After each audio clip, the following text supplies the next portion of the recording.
तेरा मोर न हो, ऐसा तो कोई गुलजार नहीं। दरबार हजारों देखे हैं तेरे जैसा कोई दरबार नहीं। दरबार हजारों देखे हैं तेरे दर्शा कोई दरबार नहीं।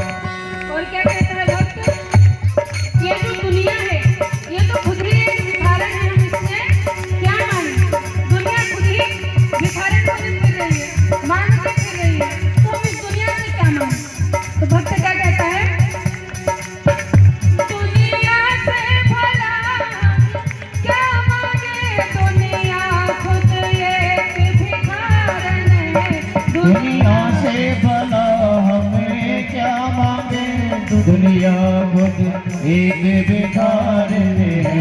दुनिया खुद एक भिखार है।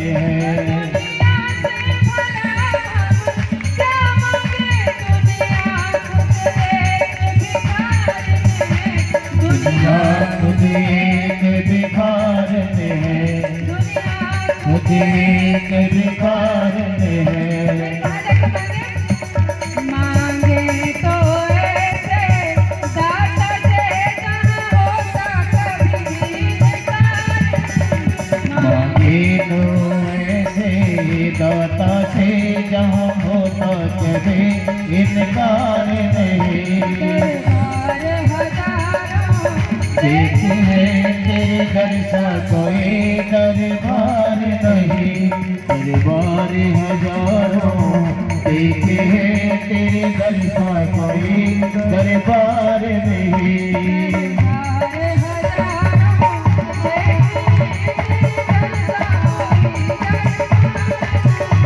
दरबार हजारों देखे हैं तेरे दर्शा कोई दरबार नहीं। तेरे दर्शा कोई दरबार नहीं।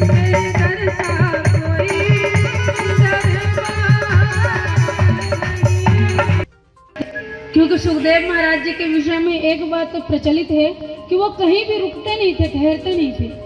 एक गाय को दुहने में जितना समय लगता है उतना समय ही किसी के द्वारे वो रुकते थे, इससे ज्यादा देर तक वो रुकते ही नहीं थे।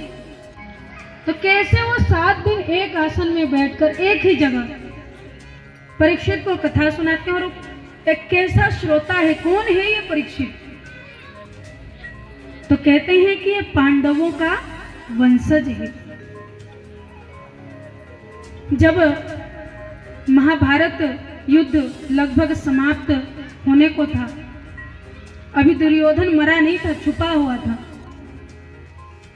सरोवर के जल में, और उसकी हालत बहुत ही दयनीय है।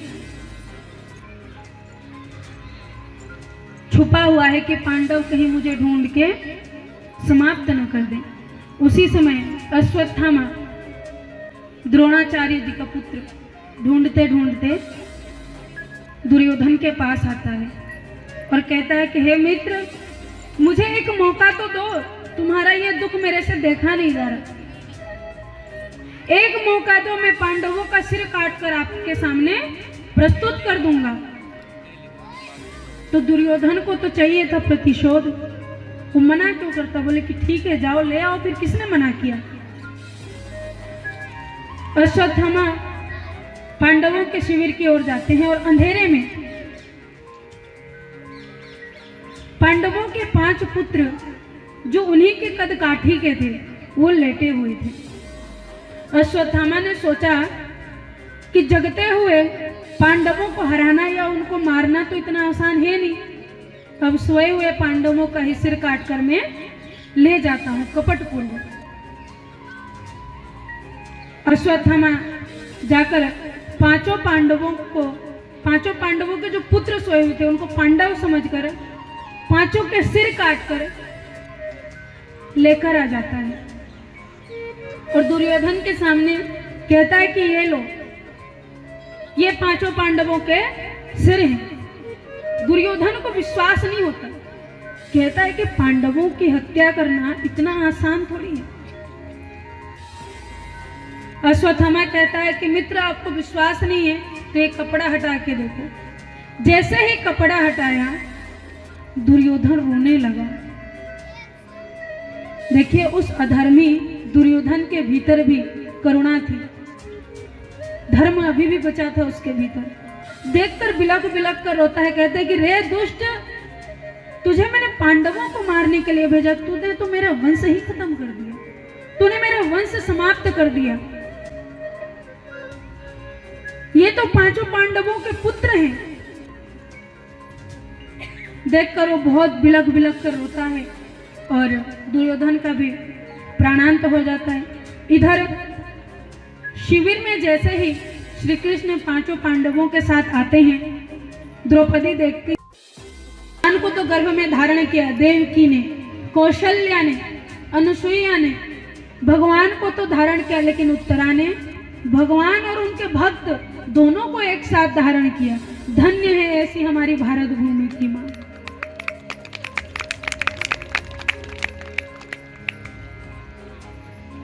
भगवान श्री कृष्ण परीक्षित को बचाते हैं और परीक्षित गर्भ में ही भगवान का दर्शन करता है।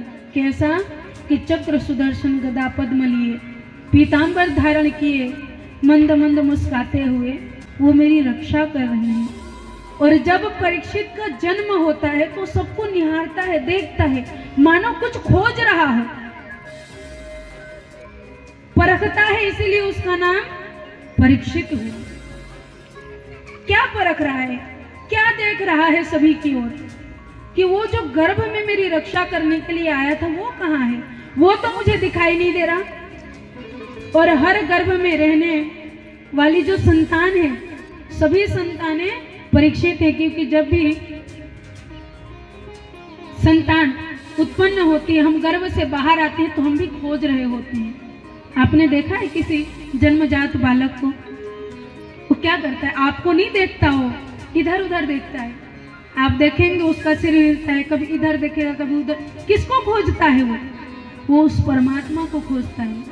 लेकिन हम लोग क्या करते हैं, हम लोग ये नहीं बताते वो जो खोज रहा है वो कहाँ है, कौन है वो। हम लोग क्या बोलते हैं, हम अपना परिचय देते हैं, अले ले ले, मैं तेरी नानी, मैं तेरी चाची, मैं तेरी बुआ। हम ये नहीं बताते कि जो तो खोज रहा है वो कहाँ है, हम अपना परिचय देते हैं। और वो भी कुछ समय बाद जिसको वो ढूंढ रहा है उसे भूलकर हमें पहचानने लगता है कि हम उसके कौन हैं। कैसी विडंबना है। और एक बार हम इस भूल भुलैया में आ जाते हैं, फिर हमें पता नहीं लगता आजीवन के हमारा पूरा जीवन कैसे चला गया और हम खोजते रह जाते हैं। जिसे खोजने आए थे उसको नहीं खोजते और उसके अलावा सब कुछ खोजते हैं, केवल एक उसे नहीं खोजते। लेकिन जब परमात्मा कृपा करते हैं, ठाकुर जी कृपा करते हैं, तो हम क्या करते हैं, हम उस ओर अग्रसर होते हैं, उस खोज की ओर अग्रसर होते हैं। परीक्षित जी का जन्म हुआ, लेकिन श्री कृष्ण देखते हैं कि युधिष्ठिर जी जो हैं अभी भी संतुष्ट नहीं है, प्रसन्न नहीं है, परेशान है, चिंतित है। उनकी शंका का समाधान करने के लिए भगवान श्री कृष्ण पितामह भीष्म के पास सभी पांडवों को, द्रौपदी को लेकर जाते हैं कि इस राजगद्दी के लिए ही मेरे परिवार का, मेरे कुटुंब का नाश हो गया। जो विलाप कर रहे हैं, जो ये महासंहार हुआ है, इन सभी का कारण मैं हूं, ऐसा विचार करते हैं और इसलिए